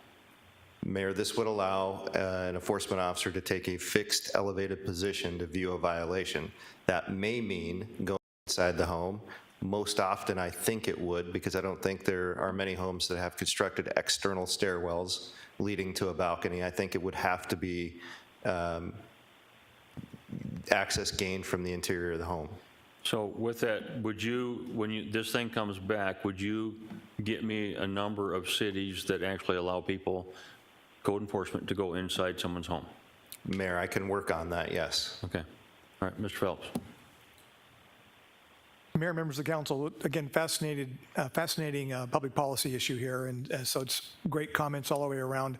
Just 2 thoughts, don't want to step into the middle of this, but just 2 thoughts. One, just a reminder that a significant number of citizen-driven frustrations that you've seen in front of you at business meetings are not about front yard, but are about things happening in the rear yard areas. And so I know there's a certain level of frustration of why code enforcement can't go in and do something. So I know this is designed to give a tool in that area. I guess I know that the privacy for residential and for business is different. But as a business owner, what I can tell you is, for numbers of years, I never had an option of a city building inspector coming in and giving me notification when they wanted to come in to see whether my building was safe and causing potential harm to other people. Never once had to give permission to the county health department to come in to inspect my kitchen to see it. I mean, there is a general premise in government that we have a responsibility to try to make citizens and people an expectation of being safe. So I think we would want to write this very narrowly around the issue of public safety and public health. I think we can do that, but I agree. I think doing it really broad is not appropriate because residential is different being in business. But again, I just want to say, businesses have had to learn that at the end of the day, we have a responsibility to make sure our premise is safe to people, that what we do doesn't affect adjacent property owners in our business district. And I don't think this is real far off of that, but I would really encourage you to try to write it very specifically, and I think we can certainly do that to focus it on life safety kinds of issues. Nuisance issues, things that maybe are not liked by the citizen, is a different, I think it's a threshold, you don't want to go down there. But if somebody has built an illegal deck that cannot be viewed from the way the current ordinance allows. I personally know of 2 families who have had major deck collapse. In one case, one of my closest friends lost his dad and a cousin and 3 other guests on a deck that at the end of the day was never built correctly. So I think we want to limit it down to those kinds of things that are life safety and then exclude, and we can do that from our policies and practices. But that's just an opinion from my perspective as you consider this. But all my comments are that. So. Okay, so I'm assuming that there's consensus for them to bring information back to us. Is that correct? Yes. Thank you. City Manager's report. Well, Mayor, members of council, as you know, your adopted mission statement for the city of Glendale is that we improve the lives of the people that we serve every day. And I want you to know I'm really proud of our employees. Our employees have not only embraced your mission statement, but they've also implemented it in so many different ways. And under the leadership of our Neighborhood Services Program Manager, Michelle Yates, which I know most of you know, as she's been here for a number of years, we have a very active employee giving committee that has been developing opportunities for our employees to give back to our community. This is a cross-departmental committee, and what it does, it identifies needs, and then it goes to work on trying to figure out how our employees can help meet those needs. In the fiscal year 22, which we just concluded in end of June, our employees participated in 4 major projects, including the first one was the Adopt a Family program, where we provided Christmas for 273 people across 74 families. Next, we provided 138 pillows as part of the Build Bed project here locally.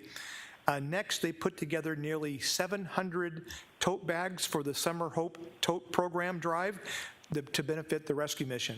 And finally, they assembled 298 backpacks for our Back to School drive.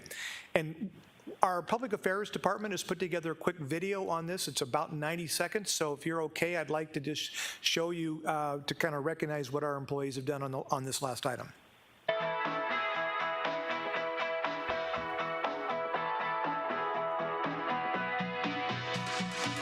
The City of Glendale has launched a employee giving campaign, and we have selected to do backpacks this year for one of our donation drives. Today we stuffed nearly 300 backpacks with goodies for students that will benefit the Glendale Elementary School District. This donation is amazing for our families, for our community. Our students come to us with a lot of needs and a lot of areas that we can help enhance their lives. And so we're excited to be able to provide for them everything that we can, but this partnership with the City of Glendale Things First really helps our students know that there are people who care about them, people who want them to succeed, and who just cheer them on. First Things First was able to supply the materials needed for the event. As you know, we've had a rough go about couple of years, so events like this that help kids get to school and are ready to succeed is what First Things First is all about. We had about 12 volunteers help us today with stuffing, but the donation drive was open to the entire City of Glendale organization, and we brought in a total of about $3,500 worth of supplies. My kids are 21 years old, and 16 years ago they received a backpack at their school. So it's important to me, and it always has been important to me once I was able to always give back the way we were given to. So anytime I'm able to be a part of a school drive, I'm absolutely all in. The kids get so excited when we give them things like this, water bottles, pencils. They're going to be over the moon with all of the options for backpacks, for colors, all the goodies inside it. They're just going to be so excited, and they're not going to be able to wait to run home to tell mom and dad. We always want to give back. Glendale is a great community. The employees here are great, and we really do care about our community, and this is the least we can do. Whenever you're struggling, things like this mean something, and I want to be a part of that meaning because people need it. They need that hope. I think it says something about the city. It says something about any employment that's willing to take the time to let people come and do something like this. It's something that's needed. It's something that's treasured. It's something that is desirable whenever you're looking at working for a company. It's a benefit. It's a perk. It's so wonderful, especially when you have situations like in City of Glendale where the employees are getting involved and they're helping out the community. I just want to say thank you. You know, research says it takes one caring adult to change a child's life, and you've proven that there are thousands of families and thousands of people that are supporting us and supporting our students, and I will share this message, cheer them on, help them achieve their dreams and greatness in this world. So thank you, thank you. So, Mayor, Council, I know that you're just as proud of our employees as I am. Again, this is what an engaged workforce looks like that's aligned around a mission statement that I still think of all the mission statements that I've heard through my years in municipal government, I think really speaks best to what we try to do each and every day. My second item is normally I will announce this announcement via an email to the council, but I do have a major announcement today regarding a change in our leadership team here in the city of Glendale, and I'm making this a public announcement today on an employee who's been with us for over 3 decades that has announced his retirement, and that employee is Craig Johnson. And Craig recently let me know he plans to retire on November 30th, later this fall. He first joined the city in 1995 and has helped really lead our city through massive and exponential growth in our community, infrastructure enhancements in our water services. He's been a rock of stability for all of us. We rely very heavily on him. You know, before his time in Glendale, he spent 21 years serving this country as a lieutenant colonel. So he's had a great career. Great job, Craig. You know, one of the hallmarks of a great leader, from the way I look at it, is their ability to put together a really high-performing leadership team around them. And that is one of Craig's, I think, really core strength, is that he has built a leadership team in water services at all levels that I think is just incredibly competent. They're very well respected within the region, and certainly somebody that I rely on quite heavily. And as a result of that, I am not going to be doing a recruitment for this position. I will be naming on September 30th. Ron Serio will be taking over as the acting Water Services Director. Craig will be available till November 30th to help with the transition. We have a lot of capital projects that we're in the middle of. And then starting on December 1st, I'll remove the acting title from Ron, and he will become our next Director of Water Services. So with that, I maybe encourage you to maybe give a nice little round of applause to Craig for all of his service. We're going to have other parties for him, so we'll have other opportunities to do that. Congratulations.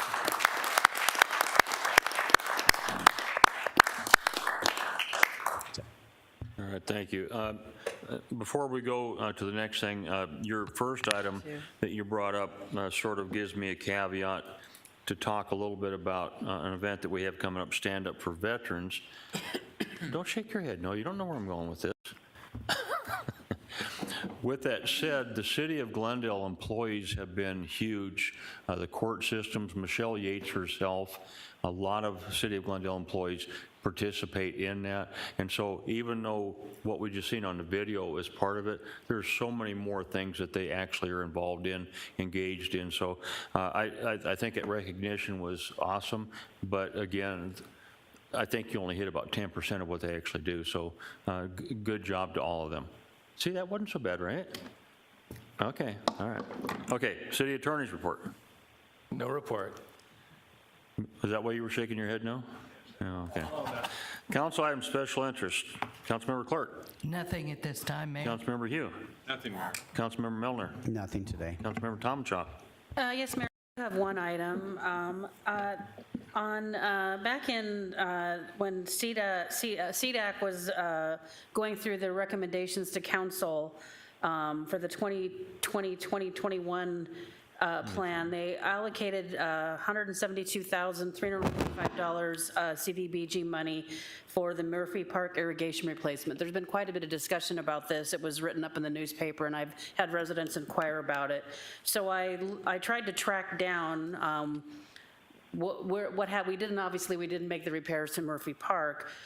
What happened was it was brought to us in a basically combined into some other money and reallocated, which was presented in a workshop, but the money wasn't identified as being reallocated. So I know my CDAC appointee, maybe some of you heard from your CDAC appointees wondering, where did the money go? Now, I'm not disputing what the money was used for. I think it went to good use, but I'd like to, and I know staff is working, because I've been talking to staff, working on an internal policy, but I feel strongly that council should have a policy also that when a recommendation comes down for an allocation of resources specific to a specific item, and then we've approved that, and then if the money's moved around, it needs to, if it was brought back to us, but it was never identified that that money was lumped into another amount of money. I went back to the workshop on December 14th of last year. I read the minutes.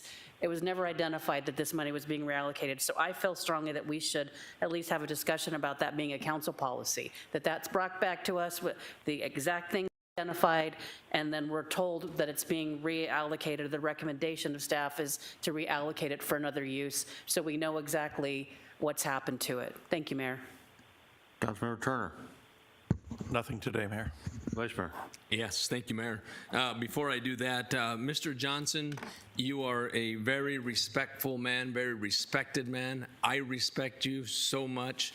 You're leaving a leadership legacy far greater than others have left behind. You're knowledgeable. The citizens have gotten so much from you. I don't think we can squeeze any more out of you. We're going to give you back to your family, sir. Thank you so much for the honor you've had to serve our country. Thank you so much. I appreciate you, and so many people have learned from you. And I got to tell you, you've made me a much better council member. And Ron's going to take over, and Ron, you're going to demonstrate the same leadership. So I'm really proud of the both of you. My item of interest is it's time that we look at eliminating the food tax, and now is the time to take a look at this, dive in deep, and bring it back to a workshop. We're not near our budget process, so now's the time. So I look forward to meeting with staff very, very soon, and I've got some ideas and questions and information that I'd like for them to bring back to a workshop.